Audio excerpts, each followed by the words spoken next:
Cool. My name is Lennix. I've been starting OKEx from day one. Right now, I'm responsible for institutional and product management across the board in OKEx. And Sid, can you introduce yourself, please? Sure. I'm Sid Ganis, and I'm here because I'm now in what has been happening to me all through my career in show business, which is now a very, very, very, very long career. And it's changing again. And the way it's changing is it's pertinent to what we're doing.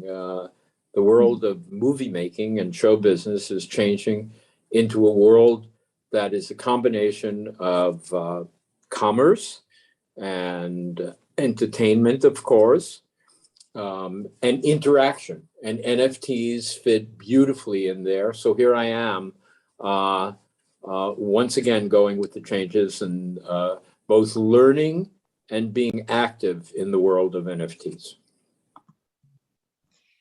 Great. And can we have Jing Lee from Element Black? Can you introduce yourself, please? Yeah, absolutely. Hey, everybody, this is Jing. I'm the Vice President of Operations at Element Black. So Element Black is this uprising NFT game and GameFi projects developer. And we are also doing progressively in building an NFT market that specifically targets a lot of game and entertainment IPs, just given our resources in Hollywood and in Japan across films, TVs, animations, comics. So we're really doing a lot of exciting things for the entertainment space and try to bridge the two spaces, which is crypto community and entertainment community together. Awesome. Thanks for joining us today. And XiaMao, do you mind to introduce us what you do and who you are? Yeah, hello everyone. I'm XiaMao, and I'm create a startup in the GameFi and NFT field. Its name is Mao Dao. Actually, it is a gaming DAO in China, and we have hundreds of professional blockchain game players. And also, we have launched our own NFTs. It is 5,000 very cute cats. Its name is Ready Play Cat, and we will use the NFTs for the DAO governance. And we just, yeah, it's just a beginning. Yeah, thanks. Great. And Suji, do you mind to introduce yourself? Thank you for joining us today. Hey, this is Suji. I'm from Math Network. I'm founder of Math Network. Math Network was trying to bridge the Web 2.0 and the Web 3.0. And briefly say, hey, you can just send anyone any money on Twitter, like send NFT, display that on Twitter, and even maybe join the metaverse through the existing, platform like Twitter or Facebook. So yeah, pleasure to join. Yeah, and I have a lot of questions for you later. And so stay tuned. And Zena, do you mind to introduce yourself briefly? Hello, everyone. Thanks for having me today. I've been involving in the entertainment industry in Japan for more than 20 years. And now Yushi Murakawa and I just cooperated our company called Japan-U, and we are now trying to bring Japanese IP holders like animations or comics to Element Black, and we're working on it. Thank you. Okay, great. And Tomoko, do you want to also introduce yourself? Oh, you're on mute. Sorry. Hi, everybody. My name is Tomoko. I am a member of Japan-U, the company that Zena just mentioned that have been incorporated in Japan to bring in Japanese IP holders. So I'm excited to see how Element Black is going to be successful in Japan, and we are fully ready to support that.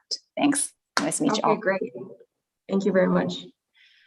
And just before we sort of kick off the session, just want to mention that blockchain has been paving a new way that future generations will see materialization of creativity in general and art in real life. So I feel like there are now two layers of entertainment, virtual and in reality, which is a theme played across many films, but at the present moment, we sort of face that in reality that is shaping the underlying features of the global entertainment industry going forward.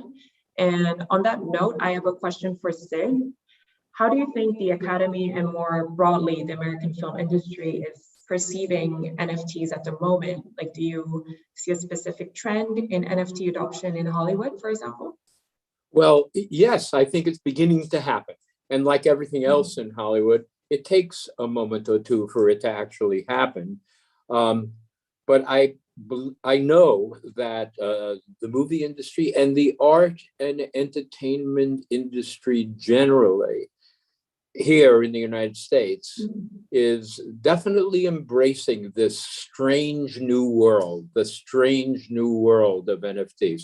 And I put it that way because that's the way, you know, people look at it as they begin to learn about it. And then once they learn about it, you know, they say, there's a good idea, and embrace it. And I think right now in my industry, we're all saying, oh, how interesting. This is a new way for us to create our art and do commerce at the same time. And therefore we're very interested. Of course, in the end, it's about the commerce. It's the art leading to the commerce. So tell us more. Yeah, we're super interested in knowing how you see the industry sort of evolving, since you're such a long-term industry veteran, and I'm sure like the panelists will be so eager to ask you questions at the end. So, but just to move on the discussion a little bit and elaborate further on how NFTs are sort of changing Hollywood's next frontier and shaping the entertainment industry, we have why don't we talk about a live project that describes what the trend actually is? We have Jing from Element Black here with us. Jing, could you please walk us through what Element Black does for its community and the NFT project you're working on regarding the American horror film Brightburn? Yeah, absolutely. Thank you so much for the question. So as I said, Element Black is basically this uprising NFT game and GameFi projects developer. So we're actually developing a lot of NFT related and GameFi related games out there for the public. But at the same time, because Element Black's resources are deeply rooted in Hollywood and in Japan across all sorts of important and well-known IPs, including in films, TVs, animations, comics, you name it. We basically have all the connections and resources. So we think, why not, just bringing the concept of NFT to the games that we're developing and try to integrate all the IPs. So what we're trying to design in terms of game is those game rules are actually pretty simple. So our three main concepts when we're designing games, first of is the ability to generate NFTs automatically from the game. So we make full use of the game and provide a lot of NFTs out there to the market. And second one is GameFi. We were just really seeing the trends of Axie Infinity being really, really successful and really bringing impacts and changes to the whole world. We just think that's a really, really meaningful business model that's happening in entertainment, in gaming. So we're integrating that. And the third way is of course, integrating all the important Hollywood and Japanese IPs into our games. So these are the three highlights that we're doing when we're trying to develop and design our games and trying to launch all the products that we have.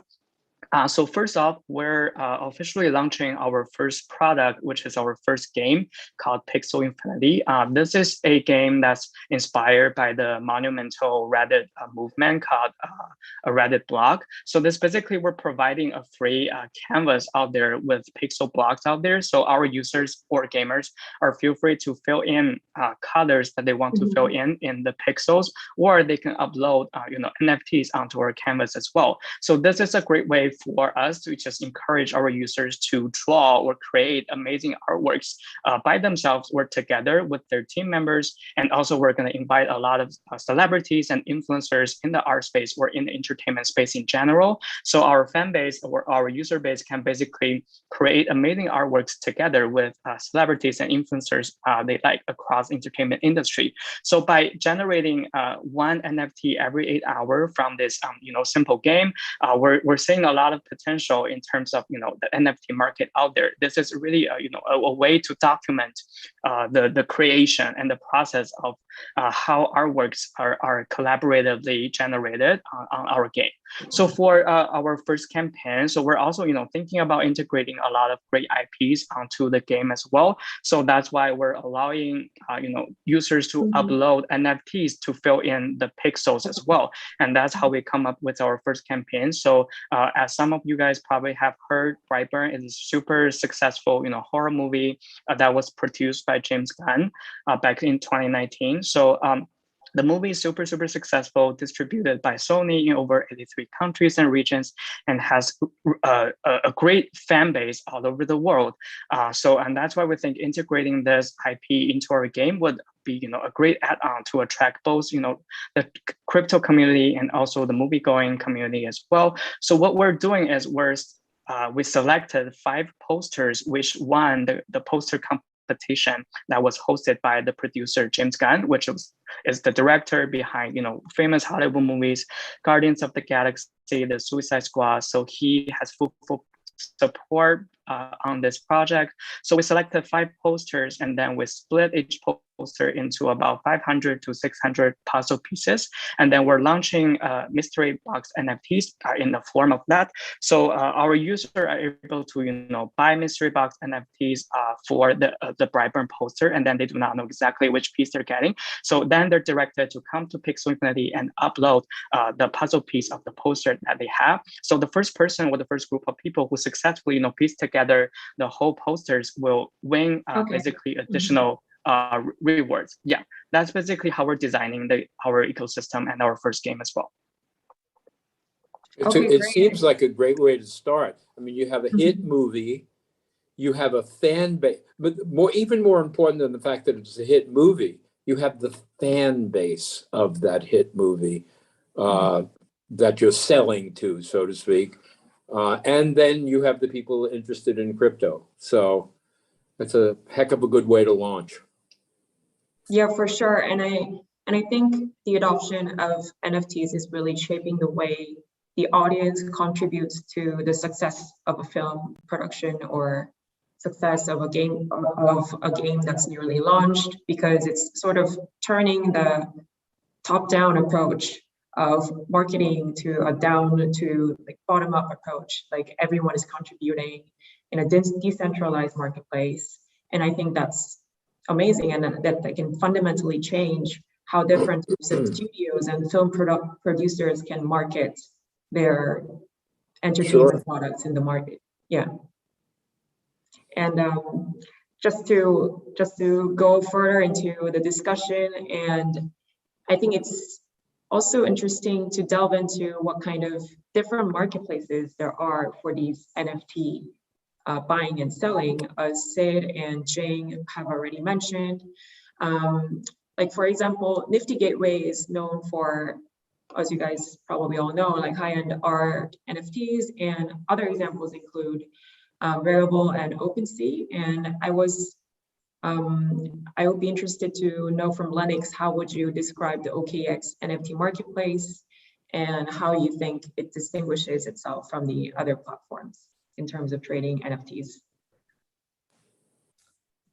Yeah, I think NFT is a very important asset class in crypto, and the very first one that we need to do is to make a really fair and transparent marketplace for everyone to mint, to create, and to trade NFT, and that's what we do.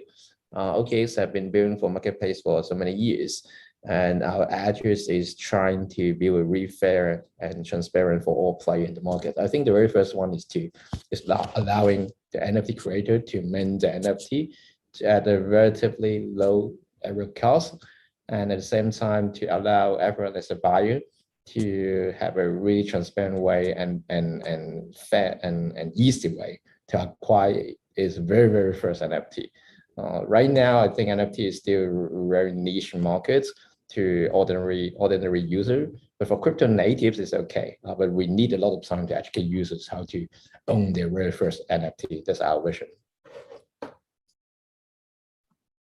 And so, do you think these type of marketplaces are something that fans of Hollywood are familiar with, or do you think there is still a lot of work to do in order for film producers and studios to sort of push for NFT marketplace, like a better way to sort of package NFTs and to try to put it on the market? Absolutely. I definitely think that studios have to be, brought along. And just the way, this is going to sound silly, but, 12 years ago, studios couldn't figure out how to use the internet to market their movies. They couldn't. They used television and newspaper ads to market their movies. But things change. And now, without question, the studios have this whole new direction to market it. Right. Of course, they're going to grab onto it because it's going to serve them. It's a way to reach, certainly it's a way to reach the young people of, who are movie fans, and then of course many, many, many others. So yep, it's something that they're going to figure out. It's going to take them a minute, but they'll figure it out. Right, and I think that's when Mass Network comes into play and Suji comes into play. I'm super interested in what kind of work you guys do, because you basically bridge the gap that Sid just mentioned. You sort of bring the new internet into the play, and you make it easier for different types of existing platforms to integrate with NFTs. And would it be okay if you sort of walk us through what you do and what kind of DApps that you're working on, DApp integration you're working on at the moment? Yeah, basically, as mentioned, we're just trying to integrate all these so-called Web3 features into today's mainstream platform. A little bit centralized platform like Twitter, and more centralized platform like Facebook.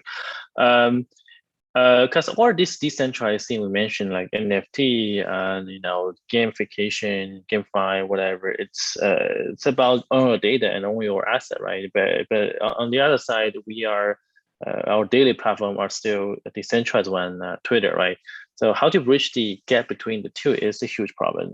Even Twitter really wanted that. For example, Twitter really want to decentralize, use the Blue Sky protocol and Blue Sky community. They still have no idea in the past 2 years, right? I found a company 4 years ago, and we're also founding member of the Blue Sky protocol of Twitter. What do I try to do is we try to say, okay, stay on Twitter, Facebook, or WhatsApp, Instagram, and then all these decentralized cool things gonna come on top of that. So, for example, I can take a look at Sid's Twitter, and then maybe you post a PNG. It's your a picture. It's your creator or something. It's your new painting. I feel like, this is a cool painting. I want to buy it as an NFT. So you probably just bought that tweet, or bought that PNG, or bought whatever from your Instagram or your Twitter. And then on that process, Twitter, the company, don't really take anything, because it's your asset, right? It's your data, it's your digits. So we are also actively supporting our ecosystem. We not only do this by ourselves, we understand that in order to really successfully do a decentralized blockchain company or protocol, we have to decentralize them, try to support ecosystem. So we are actively investing, supporting, and helping all the other people in the game. 6 months ago, I think one of the investment we did is called Send. They built this cool thing that you can buy a tweet from someone else. And Twitter CEO Jack Dorsey, he just randomly show up and pretty cool, and sold his tweet for $2.9 million.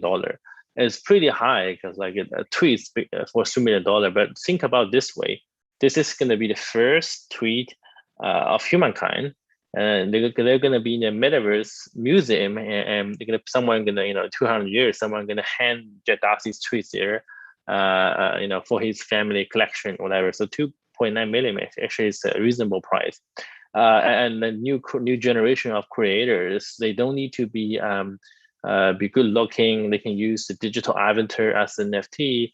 They can just be creative and create something, and people all over the world can use all different kind of cryptocurrency to buy their content.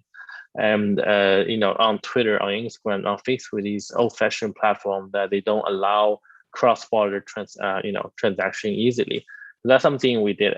We also think that trend of NFT avatar, these animated avatar or ACG style avatar or all different kind of PFP is something very important for the new social class or new identity in the metaverse, because you won't classify this is a movie director, this is a tech founder. You're going to classify them on metaverse, say, hey, this is my NFT cat friend, this is my NFT dog friend, this is my NFT punk friend, maybe he's rich, whatever, and they're going to have digital virtual avatar, virtual characters, and I think eventually they're going to have a more diverse and more eco-weighted ecosystem. We're trying to support that part as well. It's pretty early. And in all these NFTs, we even because we are a token project, we have a treasury, we have a DAO, right? Decentralized autonomous organization. We even purchased some cool NFT to support these NFT. We bought NFT punk, crypto punk for our DAO treasury. We bought some loot, because the loot will be equipped on this, punk, right? And and then there's the new generation of AI. So maybe the next generation of creator, they can just write a simple script of AI and transform that NFT avatar into something can be animated and perform on the Twitter page. And you can have a virtual Twitter account. That's all the thing we're doing these days. Still early. But we believe that a success decentralized web actually should build on top of the existing centralized one, and we just try to squeeze more value from the centralized localized platforms. Yeah. So basically, if you want to sell your tweets, please contact Suji on how to go about that. And I was just wondering, on that note, can you turn our conversation on YouTube into an NFT as well, if you can integrate social media? Definitely. Oh, okay. Yeah. So it's completely viable. Yeah.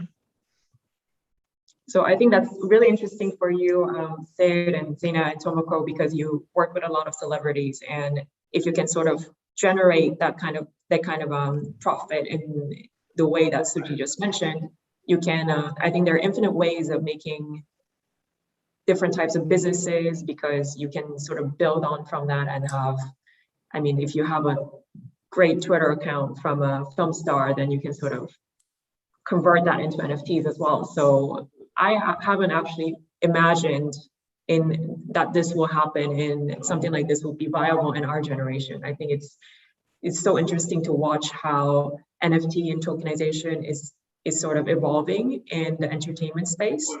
And I would also want to sort of, sorry, Tomoko, do you mind to mute yourself? Oh, sorry. No worries.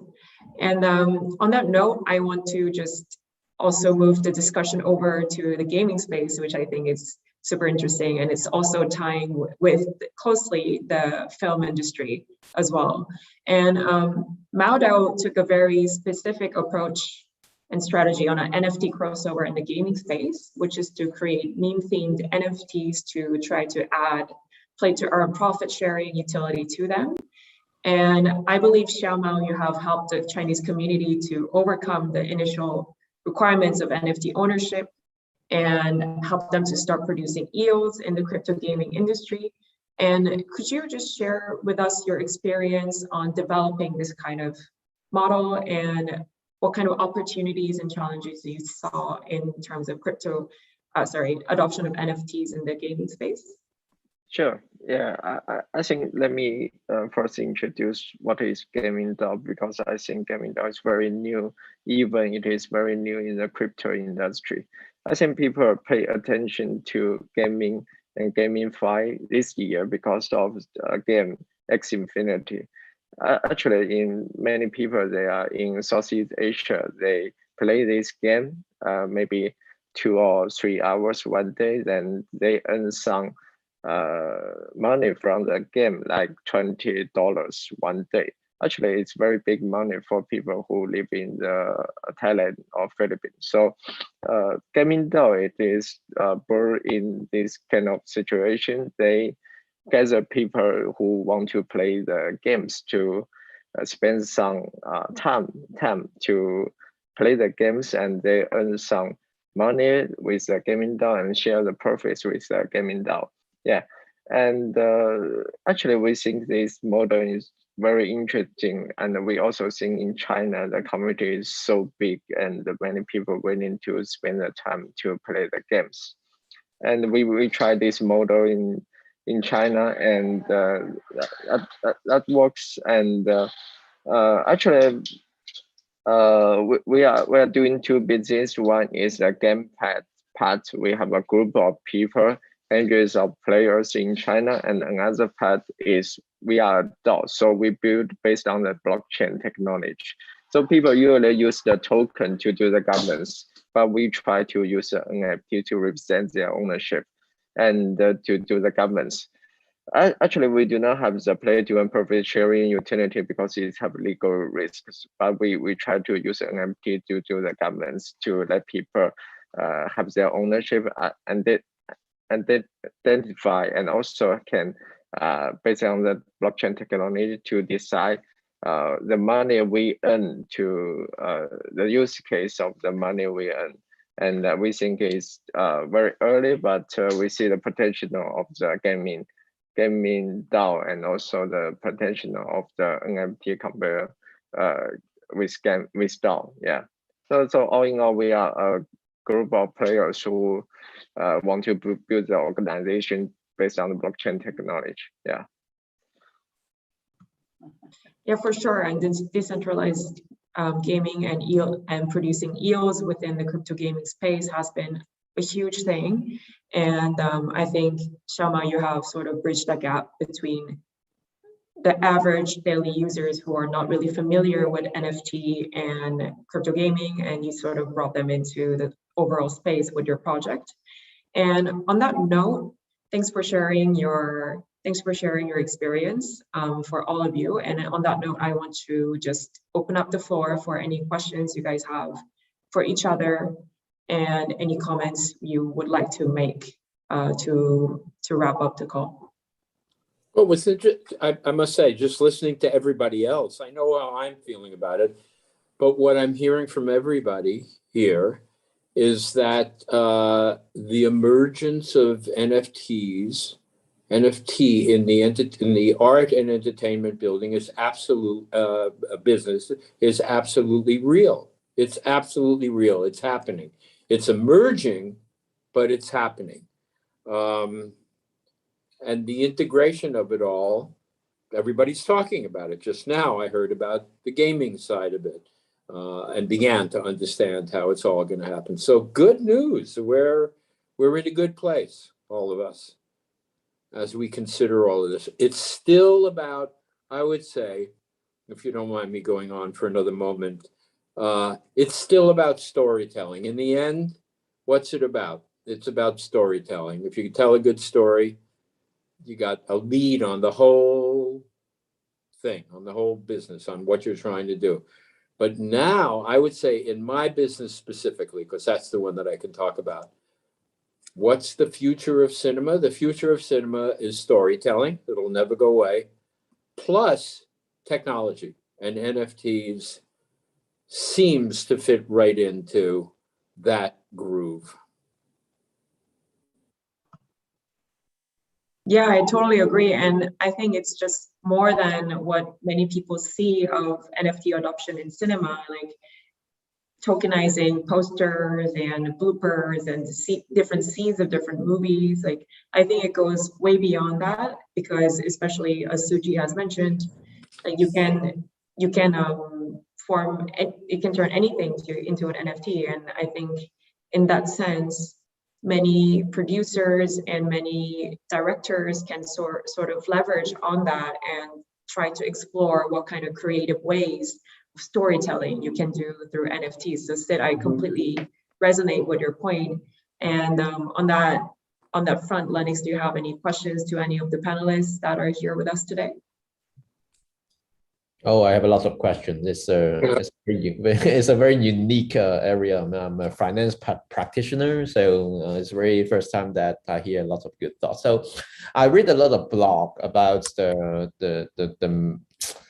the synergy between NFT and show business. So I think I would like to ask the questions that, or assumption that I really want to know. Would NFT actually changing the way of how a movie would be selling or creating? So people are assuming that with NFT, as a movie creator, you don't necessarily need the publisher anymore. You're actually directly selling your copyrights in certain extent directly to the end customer eventually, or the NFT owner eventually. You don't need the publisher, you don't need the distributor eventually, you don't need the middleman. That's happening in some of the gaming industry already, because the gaming creator or the developer selling the games to the end gamers. Would you see that might be one day possibly would happen in future with Emmett? Yeah, I hesitate, but I say sure. Yeah, and I mean it. I hesitate, of course. And I say, how could it possibly be without a distributor, without a thing, without this and without that? Yeah. But I myself am working right now on a film. I produced many films, but now I'm working on a film that I believe I'm going to make via the world of NFTs. So I say via the world. Exactly how that's going to turn out, Lennix, I don't know exactly. But, and how it's going to be distributed, I'm not. You guys are going to tell me how that's going to work for my movies. But yes, it's part of what will happen down the line, or might very well happen down the line. Any new ideas on that front? What's that? Sorry, I was just asking Jing. Do you have any sort of creative projects or ideas to add on that, like the one that you're working with Brightburn?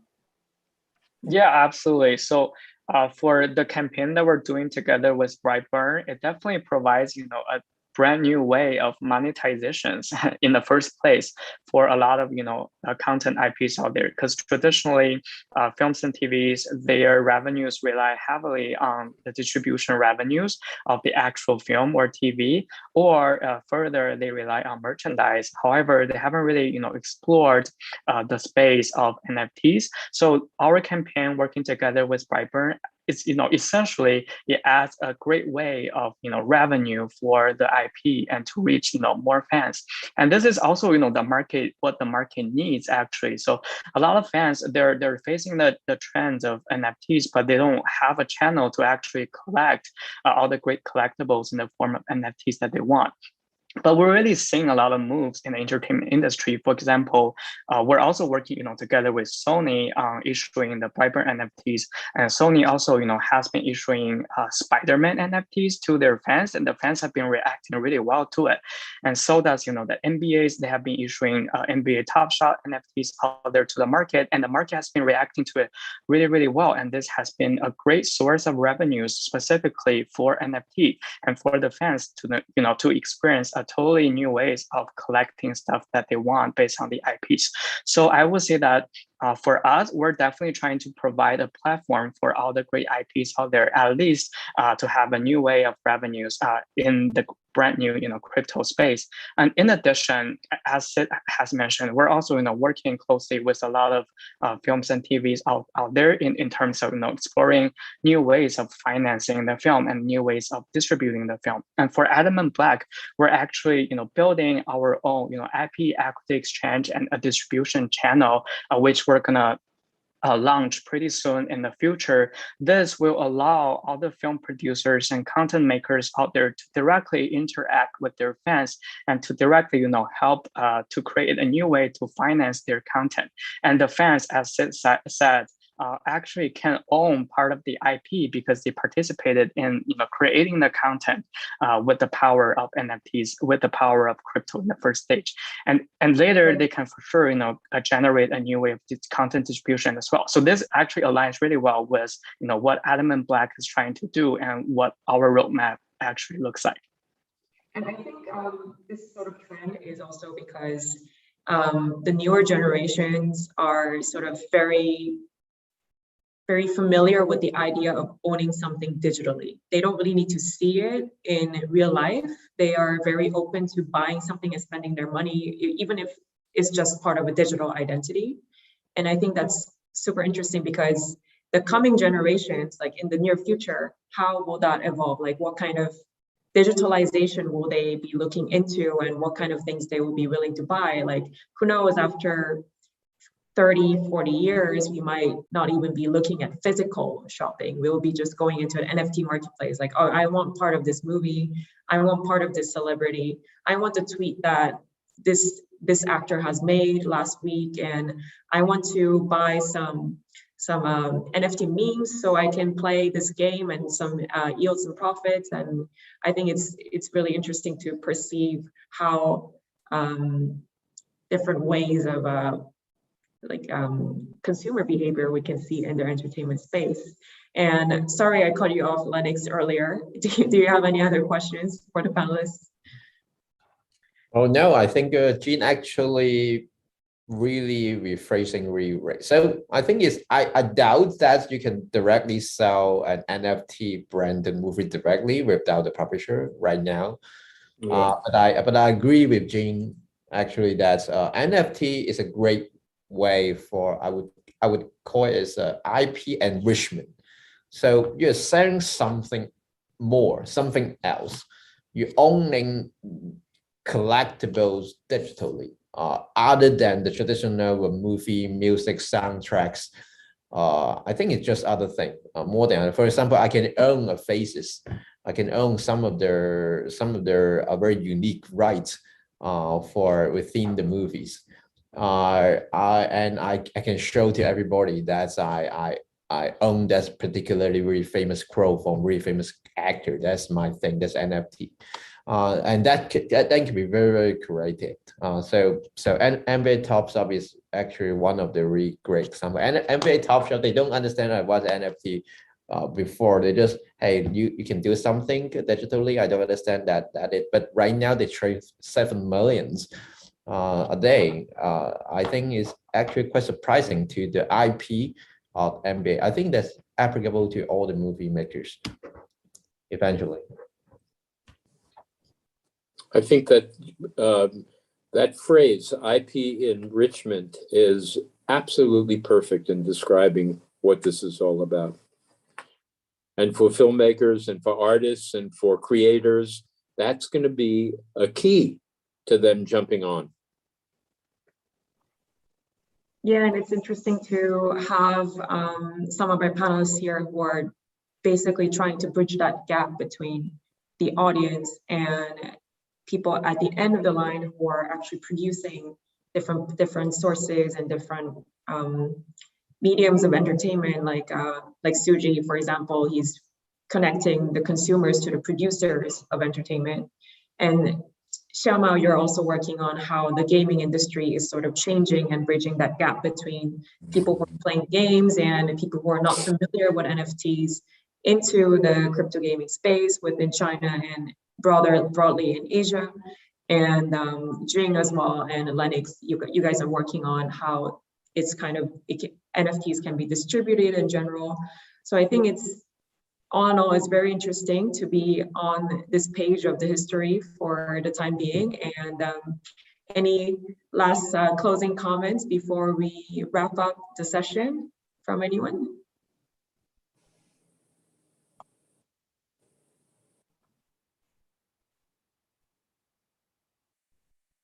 Anyone have any interesting things to add? Suji, Jing, Sid, XiaMao, do you have anything to add onto the call? Any takeaways from today?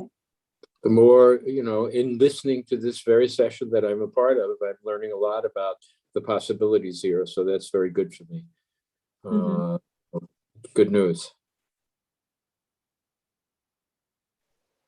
I would also like to add, because I've talked a lot about the Brightburn NFT, so just a little, to tell everybody, if you're really, really interested in the Brightburn NFTs or want to check out Element Black and his first game, Pixel Infinity, our NFTs will officially launch on OKEx NFT Marketplace on October 11th. So please stay tuned, and we will put more announcement out there pretty soon. Yeah, I hope to see you guys on Element Black pretty soon. Okay, great. Anyone else would like to add anything? If not, we will sort of start to wrap up the session. And thank you very much for everyone to join us today. I have no idea what different time zones you guys are located in, so thank you so much for joining us and spending your time with us to discuss NFTs and how it's adopted across different dimensions within the entertainment industry, whether it's in Asia, in the US, or Europe. And yeah, like if you guys have any questions for OKEx and what we do in our NFT marketplace, feel free to reach out to us.